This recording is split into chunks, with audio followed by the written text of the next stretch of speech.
Desde el Centro Regional Uniminuto Zipaquirá, esto es International News con Paola Aguilar y Juan Pablo Rincón. Bienvenidos a International News, un noticiero construido por los estudiantes de octavo semestre de la Universidad Uniminuto en Zipaquirá. Hemos diseñado un contenido actual para todos ustedes de lo que está pasando en el mundo. Estos son los titulares. Mientras las opiniones están divididas sobre si Reino Unido debe salir de la Unión Europea o no, la economía de este país tendrá un fuerte impacto, ya que cifras del gobierno británico indican que habrá un retroceso económico del 3,9% en los próximos 15 años. El análisis con Pamela Rodríguez.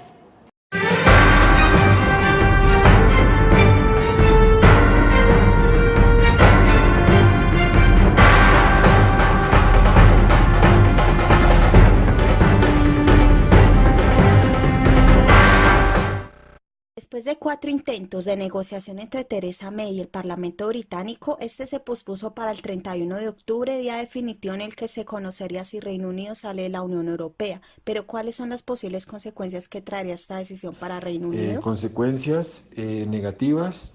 Una, que se reviva la independencia de Escocia, que tiene interés en permanecer dentro de la Unión Europea y probablemente lleve a cabo una nueva solicitud de independencia. La posibilidad de que pase algo similar con Irlanda, que tampoco quiere salir, y el prestigio del Reino Unido en el mundo me parece que decae. Pánico de los inversionistas extranjeros que ven con mucho temor lo que pueda pasar con la economía británica, la salida masiva de capitales, de multinacionales que han decidido invertir allí por años. El Brexit traería afectaciones no solo en la parte política, sino también en lo económico. Los sectores tendrían barreras para acceder a los mercados. Según el país de España, un Brexit menos duro, pero aún sin acuerdo, la economía se contraería alrededor de un 3%, siendo el más afectado el comercio que tiene movilidad vía marítima. La afectación va a implicar un encarecimiento de los costos de la producción. Además que recordemos que uno de los puntos álgidos del Brexit es la frontera que se colocaría de forma física entre Irlanda del Norte e Irlanda, y esto sí va a ocasionar que la movilidad del comercio vía marítima se vea afectada enormemente. Entonces van a haber problemas de producción, van a haber problemas de retraso de tiempos. Según CNN, el Reino Unido era la economía del G7 de más rápido crecimiento. Después de la votación en junio de 2016 hizo que la libra esterlina se debilitara, provocando así un desplome en las inversiones del 2%, causando un traumatismo en los hogares y en los empresarios. Pero empieza a rondar ciertas interrogantes al respecto. Si esta situación se presenta en este instante de negociación, ¿qué sucederá cuando Reino Unido ya no haga más parte de la Unión Europea? En este punto yo no les podría decir que va a subir o va a bajar, pero lo que sí les puedo decir es que va a tener un movimiento fuerte, es decir, o cae muy bajo en relación al dólar y en relación al euro, o queda muy alta en relación al dólar y al euro. Y esto tiene impactos diferentes en la economía, pero lo que sí puedo decir es que la moneda va a tener unos choques fuertes tras la salida. Las consecuencias del Brexit para Colombia no tendrían mayores implicaciones. Según El Tiempo, el 15 de mayo de 2019, Reino Unido y Colombia firmaron un nuevo TLC que entrará en vigencia a partir de que Reino Unido salga de la Unión. En una entrevista a ese medio, al ministro de Industria y Comercio, José Manuel Restrepo, dice que hay que proteger el agro, debido a que el 70% de sus exportaciones de café y banano se hace a Reino Unido, informó Pamela Rodríguez. Según Migración Colombia, más de 20.000 niños de madres venezolanas han nacido en el país. Para atender a esta cantidad de niños se requiere más de 1 billón de pesos. Lizeth Romero nos amplía la información. Lady Pérez es una mujer venezolana que llegó a Colombia con 8 meses de embarazo. No se imaginaba todo lo que tendría que pasar ella y su familia para sobrevivir en un país ajeno, pero dice que prefiere estar por ahora lejos de la crisis que vive en su país. Esta mujer ahora vive un viacrucis, por la nacionalidad de su hijo y por el servicio básico de salud. El servicio no le ha dado la atención requerida para su hijo y él tiene ahora una displasia en la cadera. En el tema de la nacionalidad del niño, pues hemos visto complicada la situación, ya que en el momento del nacimiento nos aseguraron que nos iban a ayudar con lo de la nacionalidad. Pero el día que fuimos a registrarlo, el encargado de la registraduría dijo que no, porque Colombia no da nacionalidad a niños de padres extranjeros que no están domiciliados dentro de su país. Para Lady y su familia ha sido un proceso largo, de abogados, de enviar correos, de acudir a la ley colombiana, a Migración Colombia, pero no ha obtenido respuesta alguna. Este noticiero se comunicó con la Defensoría del Pueblo para revisar qué están haciendo por las mujeres embarazadas que provienen del vecino país y que se preparan para dar a luz en Colombia, que de acuerdo con la entidad están haciendo constante monitoreo a la situación. La Defensoría del Pueblo, desde la Delegada para los Derechos de la Población en Movilidad Humana, ante las repercusiones de los elevados flujos de refugiados que llegan al país, ha optado por una estrategia con el equipo de movilidad humana, estableciendo así diferentes funcionarios en terreno, tanto en frontera como en zonas donde se encuentran grandes flujos de refugiados, tanto venezolanos como de otras partes del mundo. Y en esta, nosotros hacemos una injerencia a las atenciones del gobierno nacional para visibilizar esta población y que se le puedan brindar las garantías de derechos a cada uno de ellos. Lady sigue luchando para obtener alguna respuesta a la situación de su hijo. Y pues ha sido un proceso largo, hemos acudido a Secretaría de Salud, hemos ido a diferentes entes, pero todos nos dicen lo mismo, que por la situación migratoria que está ahorita latente, no tienen todavía una solución para los niños sin nacionalidad. Al niño solo le hacen un registro sencillo y puede acceder a salud y educación, pero no es ciudadano colombiano. Según la ley, o lo que hemos entendido es que a partir de los 7 años le dan nacionalidad a él y luego de los 18 él nos puede dar nacionalidad a los padres. Según Migración Colombia, en el país actualmente hay más de 20.000 niños de padres venezolanos que han nacido en Colombia, y así también lo expuso el canciller Carlos Trujillo en una rueda de prensa. A la fecha, más de 20.000 niños de padres venezolanos han nacido en territorio colombiano. Según un comunicado de Blue Radio, un fallo de la Corte Constitucional ordenó que todos los niños de migrantes venezolanos nacidos en Colombia tienen derecho a ser atendidos en el sistema de salud, así sus padres no estén con un estatus legal en Colombia. Cada niño estaría costando más o menos 800.000 pesos, es decir, que el superintendente Fabio Aristizábal indicó que alrededor de 1 billón de pesos le estaría costando al país. Quien les habló, Lizeth Romero. A diario, entre 70.000 y 80.000 venezolanos cruzan la frontera hacia Colombia de manera irregular. ¿Cuál es el requisito para ingresar de manera legal a Colombia? El documento más importante para ingresar a Colombia es el pasaporte. Ese se obtiene por medio del SAIME, que es una entidad en Venezuela. Paola Jaimes, oriunda de Táchira, Venezuela, es una joven que a sus 25 años, graduada de Ingeniería Mecánica y Administración de Recursos Humanos, llegó a Colombia legal, con su pasaporte y permiso PIP. Actualmente trabajo en una pastelería, es un punto de fábrica, se fabrica en cantidad. Empecé a trabajar porque fue a lo que más fácil tuve acceso. Nacer, crecer, estar toda la vida en un solo lugar, un solo país, para muchas personas suele ser algo aburrido e insignificante, pues vivir y conocer distintos lugares del mundo es el sueño de centenares de personas. Sin embargo, para Orlando Jaimes, vivir en Táchira, Venezuela, trabajar en lo que más le gusta, estar con su familia y compartir con sus amigos de colegio y universidad, era lo que más deseaba en la vida. Nunca pensó salir de su país, nunca se le pasó por la cabeza dejar a su familia, pero sin quererlo le tocó. Salí de Venezuela el día miércoles de la ciudad de San Juan de Colombia, estado Táchira, en Venezuela, pero pues ahí sí tuve problemas en el sentido del pasaporte porque ya, o sea, estaban pidiendo ese requisito, tenía que tener el pasaporte sellado para poder salir. Pues yo no lo quería sellar porque venía en busca de una oportunidad como de aventurar, de probar, como un desafío a ver qué tal me iba, y pues no venía del todo seguro de si me quedaba o no. Y de ahí nos vinimos aquí a Zipaquirá, que fue donde nos radicamos. Ellos podrán estar trabajando durante 2 años a partir del momento en el que ingresaron al país. Migración Colombia calcula que serán 500.000 venezolanos los que se beneficiarán con la decisión de ampliar por 24 meses este permiso de trabajo. La mayoría de los trabajos exigen pasaporte o permiso. Ninguno de los dos los tengo. Y, o sea, es difícil conseguir un trabajo estable, que le paguen a uno los beneficios, la salud y todo lo que pagan aquí en Colombia. El panorama fue expuesto por Christian Kruger, director de Migración Colombia, quien explicó que un porcentaje de los venezolanos en el país están en condiciones legales. Pasaporte y permiso. Se me venció, fui a Venezuela otra vez, me dieron mi prórroga y aquí lo tengo legal. El PEP, permiso de permanencia. Pero no sé mucho de este permiso. Sé que es para trabajo, pero otros beneficios no sé, porque salud, no tengo nada de salud.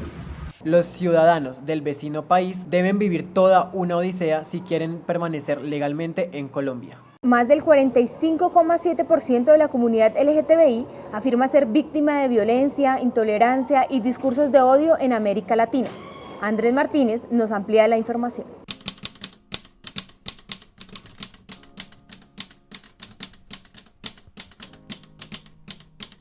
Según un reporte del Tiempo, la mayor parte de las víctimas de la comunidad LGBTI en 2017 han sido mujeres trans y hombres gays en un rango de edad de 37 años. El 45,7% de la población y los casos que se han reportado han sido de mujeres trans, en su mayoría mujeres adolescentes y jóvenes. El 27,2% de los casos han sido de lesbianas, gays y bisexuales en el mismo rango de edad. Ser gay, lesbiana, bisexual o transexual en América Latina sigue siendo una pesadilla. De niño te obligan a comportarte de una manera y a vestirte de una manera. Y cuidadito con que se te ocurra algo diferente. Cuando entras al colegio te matonean hasta los profesores. Te excluyen, te dejan solo y se burlan. Entonces te toca o esconderte y encajar o vivir un infierno. Por eso la tasa de suicidios en adolescentes gays es 4 veces mayor. Mi nombre es Emanuel Betancourt, vengo directamente desde Maracaibo, Venezuela.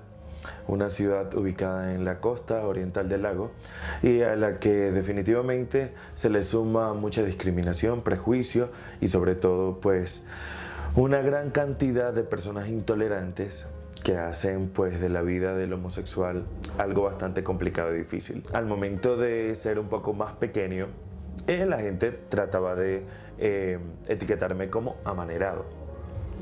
Esto fue un poco complicado en mi vida, fue un poco difícil, sobre todo por la intolerancia y por la discriminación que se vive en Maracaibo. No todas las discriminaciones funcionan de la misma manera en los mismos lugares, todo depende. No es lo mismo ser un gay de clase media que habita en Nueva York a ser una trans negra lesbiana que habita en el Chocó colombiano. Entonces, partiendo de ese enfoque, empezamos a entender como muchas de las violencias que se viven a nivel mundial. Las violencias antes se han intensificado muchísimo más. El promedio de edad de la comunidad LGBTI, de las lesbianas, los gays, los bisexuales, es de los 40 a los 46 años de edad. El promedio de vida de las mujeres trans y hombres trans en América Latina es de los 30 a los 36 años, según reportes del Tiempo.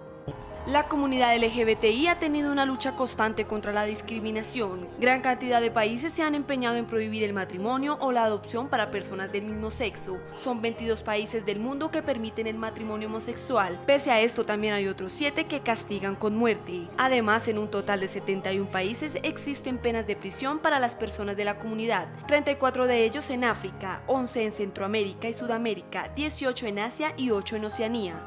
Colombia Diversa ha reportado cifras de violencia a la comunidad LGBTI en América Latina. 466 hombres han sido víctimas por acuchillamiento en vía pública. 412 gays han sido encontrados muertos en sus domicilios. 355 mujeres trans han sido asesinadas fuera de América Latina. Y recordemos que básicamente en los últimos 10 años alrededor de 3.000 personas, escúchese bien la cifra, 3.000 personas trans han sido asesinadas en todo lo que tiene que ver con Latinoamérica y pues en mayor medida en Norteamérica. Es increíble que haya políticas públicas en las cuales se esté trabajando, pero no vayan en sintonía en lo que tiene que ver con la disminución de estos crímenes de odio y crímenes de prejuicio. Recordemos que el 90% de la población trans está en situación de pobreza o en riesgo de pobreza y generalmente el 16% de la población de Latinoamérica cree que la población LGBT representa un peligro para la sociedad. El 94% de las mujeres trans asesinadas en 2017 solo tenían estudios de primaria básica. El otro 63% se dedicaban al trabajo sexual. En América Latina hay una tasa de mortalidad muy alarmante, de hecho muy grave con respecto a acciones homofóbicas, a la no aceptación y a la discriminación a la diversidad. Un informe de la Organización Mundial de la Salud advierte del envejecimiento acelerado que está sufriendo la población alrededor del mundo. Entre 2015 y 2050, la población mayor a 60 años de edad pasará de 9.000 millones a 2.000 millones, representando así un aumento del 12% al 22%. Debido a que la esperanza de vida aumenta y la tasa de fecundidad disminuye, existe una expectativa en que las cifras de adultos de 60 años o más aumente en las regiones del mundo. América Latina es una de las regiones de más rápido envejecimiento. Hoy, 1 de cada 10 personas es adulto mayor. Se espera que para el 2050, 1 de cada 4 sea adulto mayor. Con estas cifras se dice que para el 2050 ya no habrán países jóvenes. El informe de la Organización Mundial de la Salud da cuenta de las causas del envejecimiento en el mundo. Entre ellas, el aumento de la esperanza de vida, porque las personas ahora viven más tiempo. La segunda causa importante es la caída de las tasas de fecundidad. Estos cambios hacen que a medida que los países se desarrollan económicamente, más personas lleguen a la edad adulta y por consiguiente aumenten la esperanza de vida al nacer. Alicia Pinilla tomó una decisión de vida a sus 18 años, no casarse ni tener hijos. Si yo fuera casada no podría realizar las obras que estoy realizando en este momento. Y yo estoy convencida que el matrimonio es algo tan sagrado que no lo hubiera podido realizar plenamente como hubiera sido la ilusión de poder decir, me dedico a mis hijos, me dedico a mi esposo, pero esa no era mi vocación. Y en este momento, a estas alturas de mi vida, lo tengo muy seguro, no era vocación. No es vocación de tener unos hijos humanamente, pero sí tengo cantidad de hijos espirituales en la evangelización. Hijos en la fe se llaman, no los alcanzo a contar. La Organización Mundial de la Salud dice que el continente americano tiene para el año 2050 más esperanza de vida que el continente africano. Irene Rodríguez, magíster en salud pública, habla de la esperanza de vida en el mundo. Por otro lado, lo que estábamos hablando, si hay mayor tecnología y hay más medicamentos y hay más desarrollo científico, pues la gente vive más de lo que vivía antes. Entonces se unen esas dos cosas. Por un lado, hay menos personas naciendo, pero las que ya estamos vivas estamos viviendo mucho más, entonces tiramos para arriba ese promedio de edad. Pero ¿qué tan bueno es esto para el mundo si hay menos nacimientos y las parejas deciden no tener hijos o las personas se quedan solas? Para el país en sí mismo, pues hay menos población económicamente activa, menos población entonces que esté aportando a la economía por un lado y también por otro dando servicios y trabajando. Entonces sí, existe el temor, en este momento al menos en el país donde yo vivo existe el temor de qué va a pasar si la natalidad sigue bajando, quiénes van a sostener las pensiones y las jubilaciones de los que vamos a ser adultos mayores, porque va a haber menos gente en edad productiva. ¿Quién va a cuidar de los adultos mayores si hay menos gente? De acuerdo con la Organización Mundial de la Salud, para envejecer con calidad se requiere una buena salud, correctos hábitos alimenticios y entornos adaptados para los adultos mayores. Sin duda, envejecer es una de las experiencias que viviremos todos los seres humanos y para este proceso es importante la salud y el bienestar. La Organización Mundial de la Salud asegura que en los países desarrollados entre un 4 y 6% de personas adultas sufren cierto tipo de maltrato, ya sea en casas o en lugares como los asilos. Por ello es que el mundo debe prepararse para el envejecimiento mundial. Informó para ustedes Brigitte Campos. 8 millones de toneladas de basura llegan cada año a los océanos. Organizaciones ambientales hablan sobre las consecuencias que esto genera para la vida marina. Natalie Lizarazo habló con expertos sobre el tema.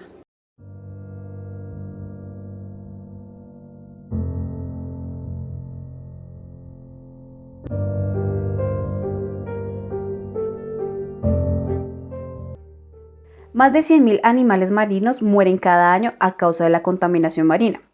Así sucedió en el sur de Filipinas, donde hallaron muerta una ballena la cual tenía en su interior alrededor de 40 kilos de plástico.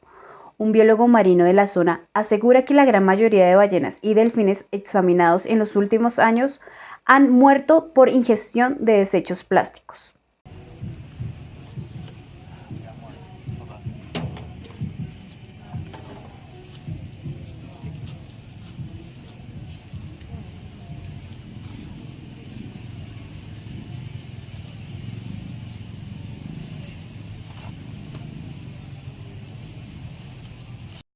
Andrés Matiz es un biólogo marino que lleva 15 años estudiando los impactos negativos de arrojar plástico. Afirma que las aves marinas, los mamíferos marinos, los reptiles mamíferos y los peces son los más afectados. Por otra parte, habla sobre el bloqueo digestivo y las consecuencias que esto trae a la fauna marina.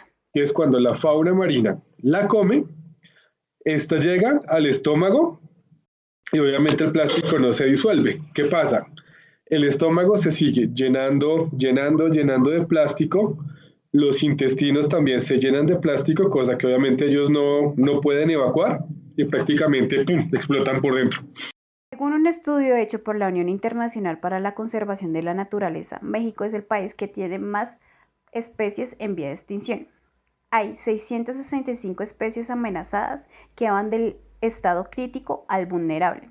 De todas estas, 61 son aves, 96 mamíferos, 98 reptiles, 181 son especies marinas y 219 son anfibios. Por su parte, la organización ecologista World Wildlife Fund afirma que de aquí al 2030 la producción mundial de desechos plásticos podría aumentar en un 41%, lo que la cantidad acumulada de estos desechos en los océanos podría duplicarse.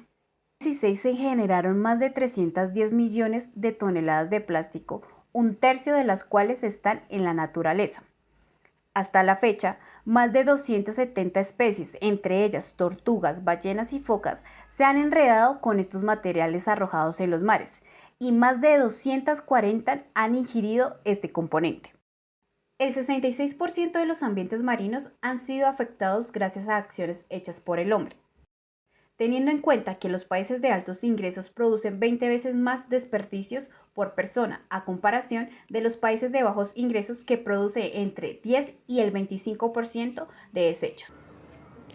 Ante preocupante panorama, organizaciones ambientales de distintas partes del mundo promueven alternativas para acabar la fabricación del plástico y fomentar el reciclaje, con el fin de que la contaminación marina se reduzca en un futuro.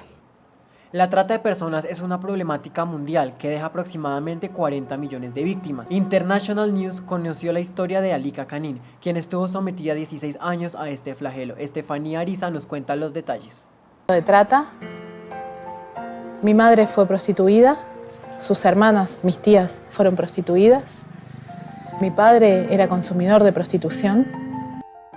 Alika Canin es una mujer activista y víctima de trata de personas por más de 16 años en Argentina. Fue rescatada en el año 2002 en la ciudad de Ushuaia.